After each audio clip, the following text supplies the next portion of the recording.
Okay, I'm going to do a quick video. This is chapter 6, just the introduction, because section 1 is so long and so deep. I won't try that right now, but just the introduction we can chat about quickly. So this is chapter 6, the lessons of love. I mean, I'm listening. You got my attention. Okay, so in the introduction, it starts to talk about anger, and so I'm just going to share what I circled and elaborate and see what comes through. So I circled sentence 2. Anger always involves projection of separation, which must ultimately be accepted as one's own responsibility rather than being blamed on others.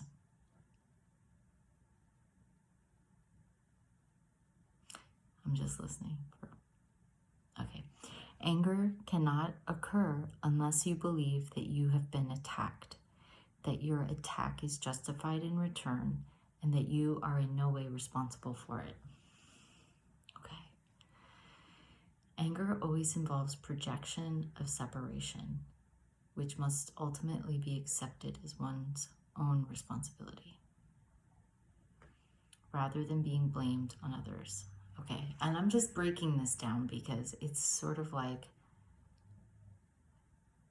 because for me, I still get angry, and it's really important to know, like, okay, what am I allowing myself to believe? Like, what is actually going on there? It may seem such and such is happening, I don't like it, or I'm frustrated. And for me, I'll just share honestly, like, one of my false beliefs is feeling like I'm not supported always. I'm very supported in so many ways. There are moments where I feel like, it's the simple, it's a classic, sort of like taking care of things in the house and like working that out with my husband. And like, sometimes that bothers me the most probably. And, it comes down to like feeling like I have actually felt like in the past, like, it's interesting. I saw this guy in the grocery store the other day, and we went to a grocery store I don't usually go to because ours was closed really early. Anyway, plan B, we're at another place, and I see this guy. We saw him twice as we like went up and down because I don't know where things are. In my store, I know where everything is, and I'm like, pew, pew, pew. So this one, I literally went up and down and just snaked through the whole thing. So we saw him at one point pushing, he was restocking shelves. So he's pushing these boxes on like a, whatever you call it, wheelie thingy. I used to use those. A box fell off and he was like, ah. And I just saw how annoyed he was, and I could like relate to this idea of like, he's just already resentful of what he's doing. I'm like making the meaning, I'm telling a story about it, but I just related. I'm like, oh, I know that feeling. Like, and then later I saw him again, and it was just like, he was so overwhelmed. And I just saw like, oh, okay. And who knows, but it's that idea of like, you're angry because, you're doing more than your coworkers. Like, I might feel like sometimes I'm doing more than my husband and I'm getting mad about it. And like, it says, and really what I want to say is that I feel like life is unfair in that moment. So I'm almost feeling like there is this sort of subtle attack on me. Like, I'm being attacked by all this responsibility and nobody cares. Like, I'm just being dramatic for the point of trying to understand the logic. But it's like, I do feel like sometimes life attacks me, and it's like, I might feel like I have too much going on in a day, and I feel like, and that just sense of overwhelm, which I've heard said, like, some people feel like, well, I don't really have any addictions. And then I heard Guru Jagat, like yoga person, say, most people are addicted to the sense of overwhelm, or even the idea of overwhelm. And to me, there's sort of subtle attack that life is doing something to us, like life is overwhelming us. And it says, anger cannot occur unless you believe you've been attacked. So it's all about perception. And I don't know that my sharing was helpful just then, because I don't know that I got to the bottom of it. But I feel, for me, it's like recognizing that I actually feel like life is being unfair to me, which is some kind of attack. It's like, can I get a break, or something. And then in sentence 7, it says, you cannot be attacked. Attack has no justification, and you are responsible for what you believe. Because number one, for me, I have a belief I should do all the things. No one's saying I have to.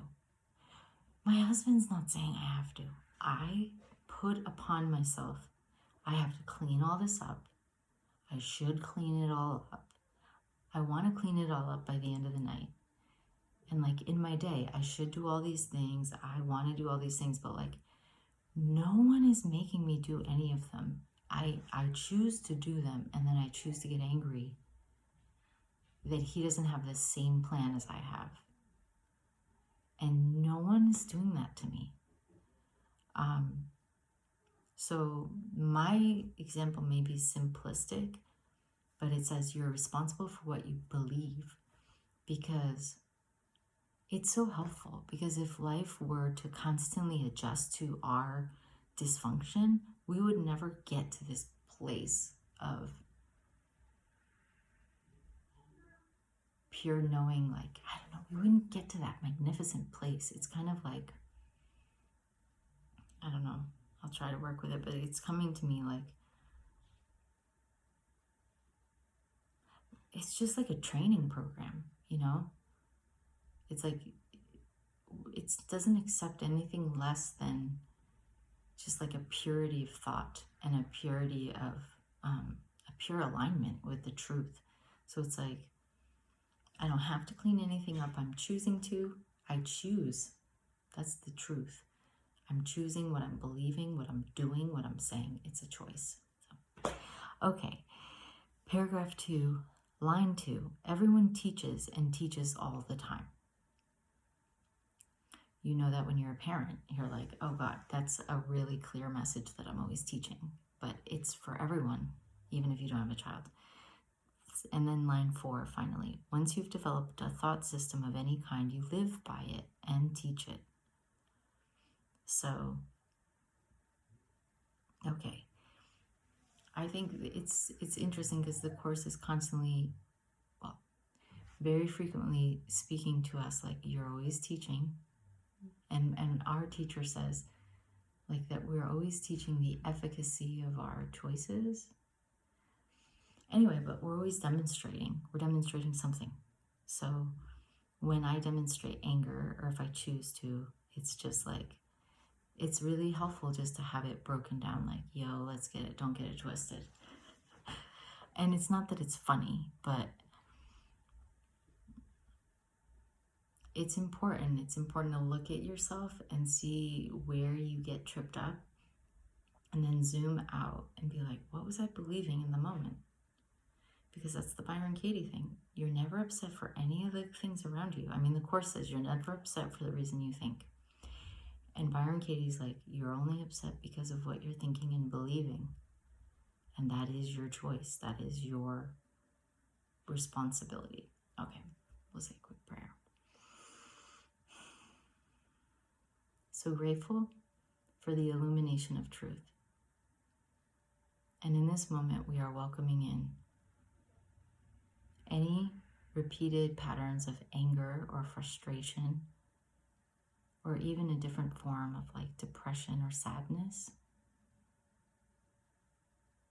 We're willing to let these patterns be illuminated. We're letting the light of truth shine on our thoughts, on our thought system. And we are willing to be fully responsible for our feelings and our responses.